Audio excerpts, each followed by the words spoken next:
seriously. So today, Uncle Evra, Patrice Evra, posted a video on Instagram, about 20 minutes long or so. He said a lot. I just wanted to firstly ask which ones of you guys have actually listened to that, watched it, heard it. Elijah, I can always trust you to keep your ear to the street. For once, I kind of kept my ear to the street. Usually, you're my source. This is just trying to stay alive.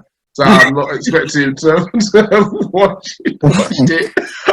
So Elijah, let's inform these guys of what you discussed, and I guess talk about some of the points he made. So obviously he was coming from a perspective. First of all, funnily enough, I thought he was going to be talking about the whole kind of faux pas on Saturday with Zaha. He does I thought he was coming to say, "Oh, my bad," because you're talking about, yes, my feelings, and if I feel bad, I must talk, I must say. And I'm thinking, oh, Patrice really got you on the ropes, my guy. That sky bag, you don't want to lose it. But he just went down a completely different angle. You know why I did that, innit? Classic deflection.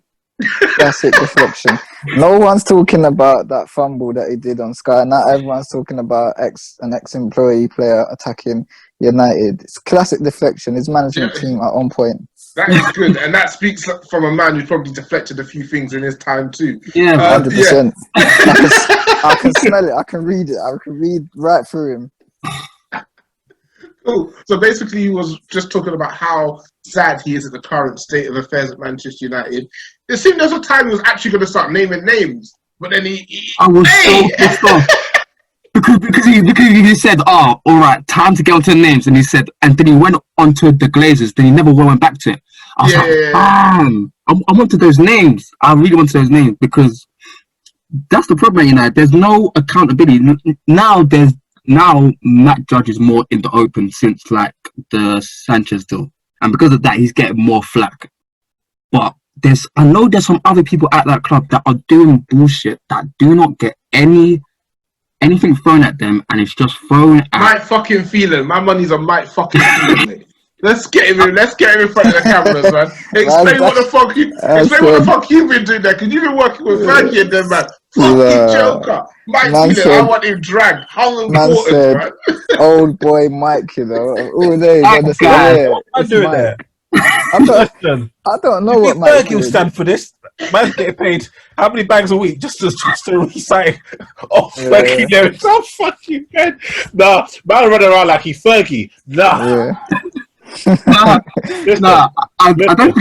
don't think I understand. There was a point when we were on that wedding streak with Ollie where people said, if you don't get Mike Phelan back, we can't get Solskjaer back as well. And I'm like, raw. This guy's done nothing. I've not heard a word from him since, Yeah, there was a time I genuinely thought he did not work for us. I was like, what's happened to Mike Phelan? I swear he was part of this. Like, literally for a month, he did not say shit. He started, his Twitter account started popping off, and then I see him in the stands again. I was like, alright, calm. Man's getting paid £1,000 to say, right, lads, let's get warmed up. Right, lads, come on. Fergie. Right, lads, yeah.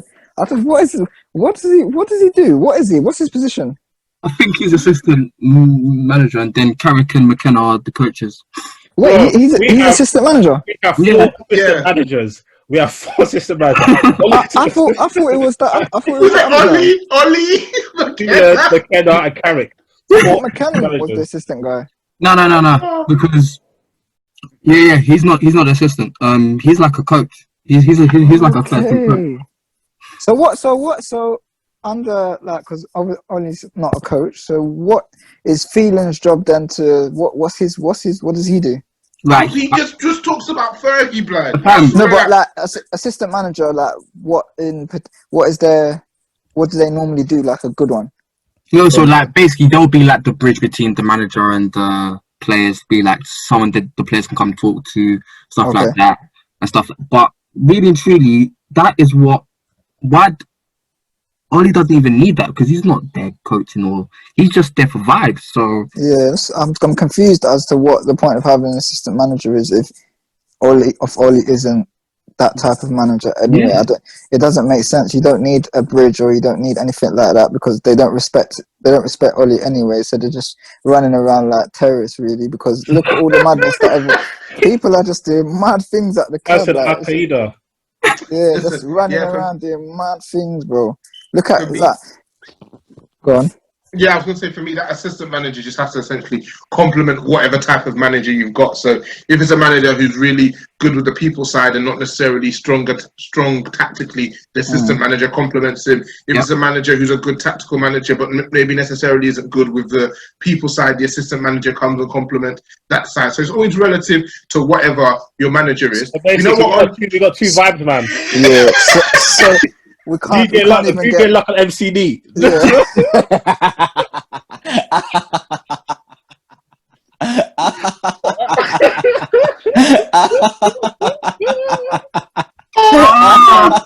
Oh my god! Oh mate! Oh, like so. Obviously, he didn't go on to. Evra didn't go on to mention names, but he mentioned the fact that here the history. He didn't go on to mention. No, it's fine. It's fine. I'm holding it in myself.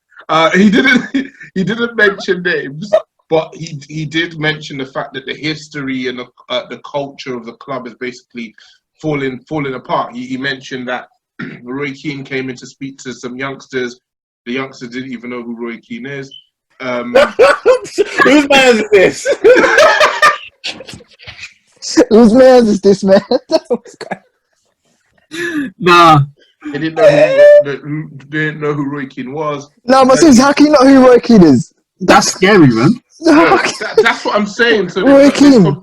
They've completely lost that disconnect with the club, its history, its players, the reason why we're Manchester United. He said, man, are disrespecting Fergie. I'm ready to ride out. I'm ready to put on that. You see that what my man in your background's got on, Rodney? That's what I'm ready to put on. I ain't standing for that. You know, like, the reason why Evra said that they don't like Fergie is because of Moyes, because basically Fergie pushed Moyes onto them, so it made it look like they made a mistake. So they're probably pissed off that you gave us Moyes and we basically fucked everything up. So now we've had to start from the beginning, and they'll be like, nah. That was one strike. That was one. That Moyes already just set you off on the wrong foot. So now you have to start everything all over again. And everyone was like, well, did Moyes necessarily listen to everything Fergie said? And obviously, I think one of these athletic journalists did mention in the past week that Fergie basically had Thiago on a plate for Moyes. And it was essentially like, that was his gift to Moyes. And Moyes sort of, I don't know, don't fancy him, you know. He's just come through La Masia, probably the most highly rated youth prospect. But, you know, I don't think he can do a job for us. And I'm going to bring in Marouane Fellaini. So I'm hearing it was Giggs. Bunda. I think it was who's the guy? Howard Nurse that said it was Giggs. Daniel Taylor said it was Moyes. But that Thiago thing was crazy because I think who else did that happen with? I can't remember. So it happened the other year with Cruz, where Moyes lined up Cruz, and then LBG came and said, "No, he can't play the deeper role." So it's like, it's definitely Giggs. I don't trust that guy at all. He gave us Daniel James. He blocked our blessings with Thiago, and obviously his history with whatever. We won't say that on the pod. So we won't speak on that. So you can't. I'm gonna say it's definitely Giggs just based off his CV. What else did he mention that I probably didn't pick up on there that stood out to you, Elijah? He said that a sporting director at a top club had to call him to tell Matt Judge to pick up the phone because the sporting director wasn't able to get through to Matt Judge. Hey, man, I'm belling Uncle Evra. I love this game, you know. Hey, tell Matt Judge I'm belling him. Come on, man. Wait, was he belling him to sort out a deal or belling him for a position? No, talking footy, innit? Talking business. To sort out a deal. The sport director was calling Judge to sort out a deal, and he wasn't picking up the phone. He had to call Evra to tell Judge to pick up, man. And then Judge is moving like their wild uncles. You know what I was tell Uncle so to come on, rice is ready. What else did he say? He said about Woodward, like he said he's not that bad. That obviously they've had their history, and Evra said if he has a problem with Woodward, he will just pick up the phone or text and he will just talk to himself. But he did say that one problem he has with Woodward is the fact that he trusts people in in the club that he shouldn't trust, and he trusts people outside the club that he shouldn't trust. So I think that's more talking about the lawyers doing the deals, the businessmen and the agents outside, because he's been in bed with Jorge Mendes, so the Di Maria deal, Falcao, then it was Raiola afterwards, Mkhitaryan, Ibra, Pogba. So I feel like there's no one in the club that has the club's best interest at heart in terms of getting, like, knowing football and just getting the right things. So like with the lawyers, when they go, they send the lawyers and businessmen to meet the players, and all they know is about them is about the money side. So they can't talk about how they're going to progress in terms of first team football, like how they're going to play and stuff like that. So it's basically, I think Evra said that Solskjaer has been trying to improve that. So we've heard Van der Beek say that Solskjaer called him. I think Solskjaer flew to meet Haaland as well. They met Bellingham, and like even the whole the Bellingham story is like, think about it now, it's crazy that they had to bring back Fergie, they had to bring back Cantona to meet this 16-year-old. I'll be honest with you, that's fucking hilarious, because Bellingham was born in 2004, yeah? So Eric Cantona probably finished at the top level almost 10 years earlier than that. Yeah. And by the time Fergie left, Bellingham was 8 years old. Now that's a man that I'm definitely thinking, who the hell is Fergie? Why are you bringing this old man to come talk to me about back in my day? You're a good lad, but you remind me of Paul Ince, and you know what happened to Paul Ince. So make sure you told the like. Why Eric Cantona? Because we don't have anybody else, bro. That's but the thing is, there's someone like Butt at the club who's a perfect man, because Nicky fucking Butt. Come on, man. Let's get Antonio Valencia out. Fuck it, man. Show him how to squeeze a man's neck, man. Listen. That brother can't speak a lick of English. No, but if you think about it, but at the club, his mission at the club is to talk about, his role is to like organize how the youth like go into the first team, like that whole pathway. So for someone like Bellingham, who's 16, 17, perfect person to speak, and he's at the club right now, that is his role. And you're bringing back Ferguson and Cantona. It just stinks of incompetence. Like that whole thing was just so poor. And then even with Haaland as well, apparently he was saying that when they spoke to him, like Dortmund had a whole presentation on how they were going to use him in terms of playing time, philosophy, and how they're going to improve him. And then with United, it was just Solskjaer coming down and just speak to him, saying, "Bro, we need you," and that's it. They obviously thought, because obviously they're both Norwegian. Yeah, that you could literally just get him off that. You can literally, like, when you start talking about this and you really deep it, you just deep how fucked we are and how rotten this actually is from the top down. We're fucked. Like, it's fucking peak, guys. I'm very confused right now.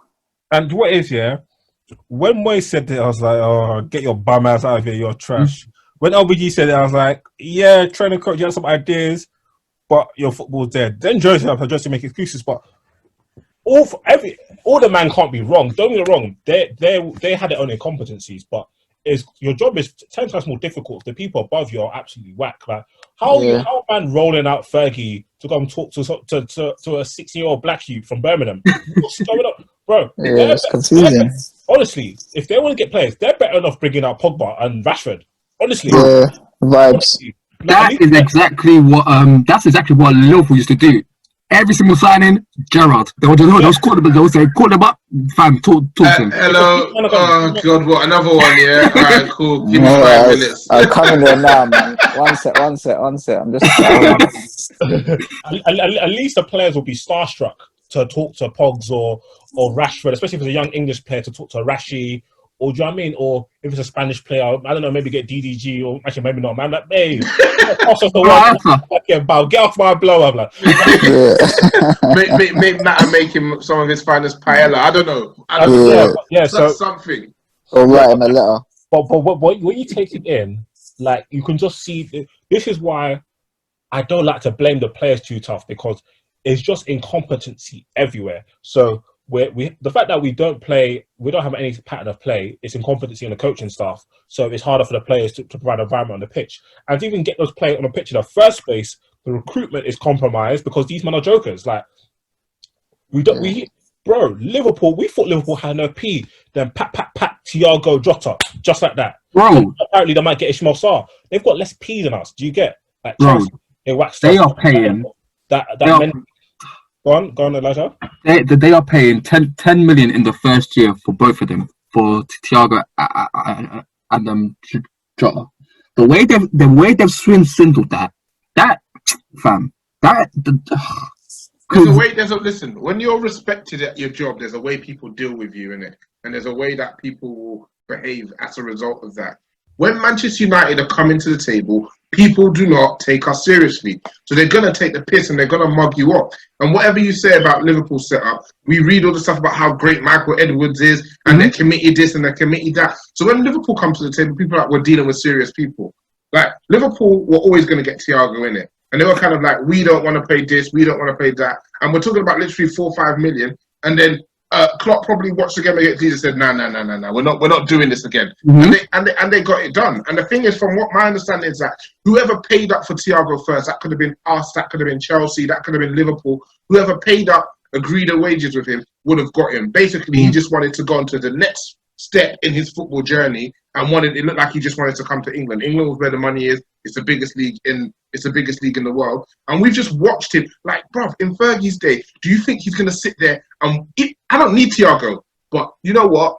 I'm not going to watch you lot with your midfield that lacks any creativity or any gal sign one of the techiest I'm just going to sign him. F it. I don't even need him. We've watched the strongest team in the league sign one of the best midfielders in the world. Well, we fucking need a midfielder ourselves, and we ain't done shit. Do you know Liverpool purchased Thiago for almost a third of what we paid for Fred, and that is just absolutely mind-boggling. And Fred will never be better than any version of Thiago, even the version of Thiago at 15. He'll never be better than that guy. And I think, and do you know what? No cap, no fucking cap. And do you know what's mad about United is, our expectation needs to be tailored, because United as a club was actually Fergie and Inshallah. Bro. It's literally Fergie and Inshallah. Like, Fergie was winning titles with man that had no business winning titles. And even just the transfer dealings, Fergie will just pattern it differently. Like, even the Berbatov thing. Berbatov jumped on a train to go Buck City. Fergie said, nah. Man was waiting there.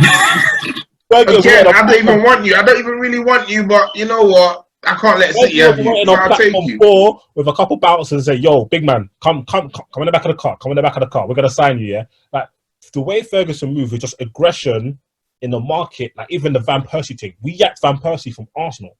Do you get, like, and that's all Fergie, because Gill was a bum as well. So we were just so reliant on Ferguson that we never able, like, even in the club's 26-year period of just utter dominant success, they never really created an actual identity and processes. The process started with and ended with Sir Alex Ferguson. That was the process. You get, and now you have man just running around like headless chickens, just trying to make, bro. It's just crazy. And they've put Ollie in a bad position. I know, you know me, all of us, we don't rate Ollie, but I feel for Ollie. You're not even, man actually did all right, and you're not even coming to give man tools. And then in turn, like, I actually feel sorry for our players, because I generally believe if our players play for other teams, they'll be so much more successful.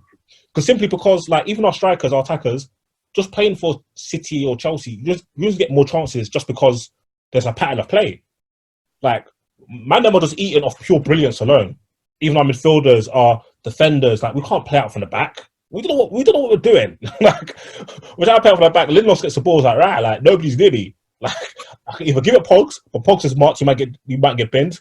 Get Wan-Bissaka, he's on scoop it down the line. Let me give it to DDG. The DDG might turn my seed. Like, oh, it's crazy. It's crazy, bro.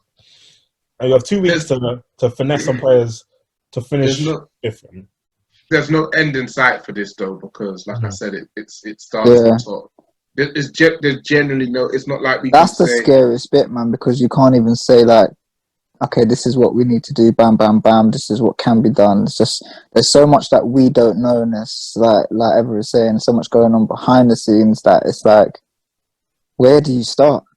Even with a director of football, Are we still does the director of football go and meet the players, or are they going to still send the lawyers who are talking numbers? And there's no, that is baffling to me. How can you send lawyers to close a deal with players that are sought after from other top teams? That is baffling to Harvey me. Specter and Mike Ross. Yeah, that is like. To be fair, Harvey's closing the deal. If we had Yeah, Harvey Specter, Harvey closed the door still. Harvey's closing the deal, but however, I don't see what a lawyer can say to a young player like Haaland, like Bellingham, these players who are realizing now that the first few years of the development are so key. They want to see what they're going to be able to do. They want to know their role. They're going to want to know everything because they're clued up now. It's not like, oh, Manchester United, let's go there, or any other top team. Big young talents are making the right moves. Do you know how much of it, Rodney? How much of a difference if we executed those two moves that I made? Literally, both those moves are £40 million. Yeah, I've had Haaland because Bellingham. Watching Bellingham could play right now. yeah, He could play DM for us. Calm. He could play right now. Yeah, Bellingham and Haaland, our team's looking different, and that's 40 million, and they're both teenagers. So I can't even blame Solskjaer and them because they're not identifying correct guys. Do you get? they are. He looks all right. Thiago, like the players we've been linked with, I don't think they've been pretty decent. To be fair, They have. It's just confusing. Why? What? I don't understand. Why would you? That's like planning a first date and then sending your bro to close it. Like, I'm confused. Like, how does that work? Honestly, it feels like the people who are in power can't believe they're in power. And it's almost like, how did we, oh shit, what? We're in charge of Manchester United. Fucking hell. What are we gonna do, man? And also within that, they don't want to give the power up either. Because for me, it's when you like to be a leader, to be a manager, for me is understanding when you don't. Part of that is understanding when you're beyond and you need to delegate. Like Woodward, the things that he does well, we cannot knock. He's a great guy who's good at bringing business in. He's a great financials and numbers guy. Focus on that. You are not a football man. You're not a football man, but he knows that all that stuff he does with bringing deals in, that's great for us for boasting and stuff. But the man who comes in and starts signing Thiagos and signing Sanchos and bringing in Bellingham, that's the guy that the fans, that's the name they're going to be singing. Oh, whoever the kid, Campos or Van der Sar or whoever that person, that's the person who get the adulation of the fans. So he doesn't want to potentially give that up. He'd rather half-arse it as he's doing it now, and the club doesn't thrive, but then he doesn't lose his face. And these guys are essentially sacrificing everything that Fergie's built over the last 25, 30 years for what, really? Because as long as he keeps bringing in bigger deals, they're going to be happy. But eventually, are people going to be like, I don't want to be associated with that brand? Like, they stink. Like, their product stinks on the pitch. Everything's why are we paying 10 million for us to be on their training kit? Like, the deals we're still able to get are off the back of what Fergie was doing in the 90s and 2000s. But you're looking at it now and like, why? Like, you're looking at the kit deals other teams are getting now, and obviously, logically speaking, if you're getting a kit deal in 2 years, it's going to be more than the deal that somebody got now. But we went to Nike and were like, this is how much we want. And they were like, nah, B. That's why we have to go to Adidas. And Adidas put in contingencies like, boy, yeah, we'll pay you this, but you got to make Champions League. And if you don't make Champions League, we're not going to pay you that. Imagine the Manchester United of Fergie, with the success that Fergie was bringing in, Nike telling them to F off. Or Adidas putting in contingencies into, like, these people can already smell the blood in the water. And this summer was so key for us because somehow we inshallah Champions League. Thank you, COVID. I wouldn't be surprised if we weren't involved in that as well. But somehow we inshallah Champions League. And it was like, okay, listen, you've got a core set of 4 or 5 really good attacking players, all youngish players. Now add quality to that. And we just spent the last month and a half just faffing about. And it's crazy because we just do bare chat in the media. Like, just bare Man United this, Man United that, we're linked to this person. Like, we've been experiencing this for the last 2, 3, 4 years now. Bro, we barely even react to fucking transfer news anymore, apart from that fucking Reams guy and that Timmy guy. And the next time those two guys come on the pod, they're getting eviscerated because they gassed us. They gassed us up. And what did I say in the chat that day? I'm not saying nothing in no other chats because this has to. Now, Timmy, Man, trust me, man. Bomba Clark.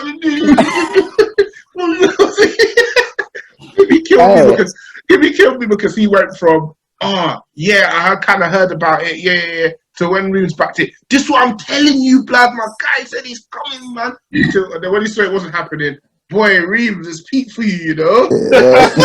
That guy's shameless. That man said, nobody told you to listen to me, bro. I heard that. He told you. But anyway, listen.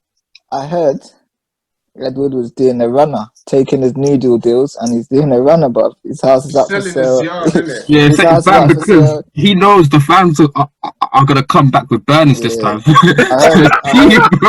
It's peak, bro. I heard he's trying to buy a club in Spain and that, and he's just gonna go out there and just live his life. Like, just live his life now, man. So it's so peak. Like, of course, there'll always be value on the market, but look, even we always go for the obvious signings. Like, we just go for whoever the glamour name is, and that's who we try and buy. We never ever really make them. Like Van der Beek again was a great signing, but again, like we all believe it's Van der Sar was like have him. He's a very talented young lad. And he probably hasn't charged us as much as he potentially could have charged us. But we don't make those true signings. So now all the kind of obvious signings are gone. Yeah, just tell us guy might come in. Elijah promised to me Douglas effing Costa, mate. I ain't having that. I didn't promise you that. I don't want that guy at all. That guy makes you sick. It's horrible. It's just dark times ahead, man. Dark times ahead. It's if they haven't been dark already. I believe we. And the thing is, I can't believe we didn't get a director of football because like we have guys on their knees for it, like proper pattern guys, because they know with this resource. In fact, if I'm doing this at Lille or Ajax, imagine what I could do with Big P and a big budget at United. I'll be. Bro, we have the biggest scouting network in the world. You know, they would love it. They would love it. The amount of scouts we have around, and we don't. Bam, we have the most scouts at any football club, and we whittle it down to obvious names. We get all these players. We have all these numbers. All we have this bespoke stat thing that we were talking about.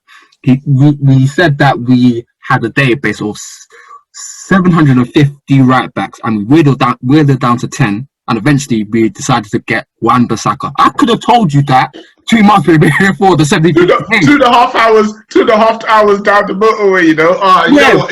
He's the right back for us. You know, I'm like those like if you can see a player that's obvious, go get him. There's no need to do all like. I think they've just been scarred by all the signings before, where they feel like they don't want to be mugged off anymore. And they wanted to do their due diligence. So that's what happened with Maguire when Jose suggested Maguire after the World Cup. We were like, we need to do our due diligence on him. Are his stats right? His scouts, his mentality, whatever. And that's why eventually we wouldn't pay up. And then the next summer we have to pay 30 million more because Solskjaer's like, this is the guy, and then our stats guy's like, yeah, he's the guy.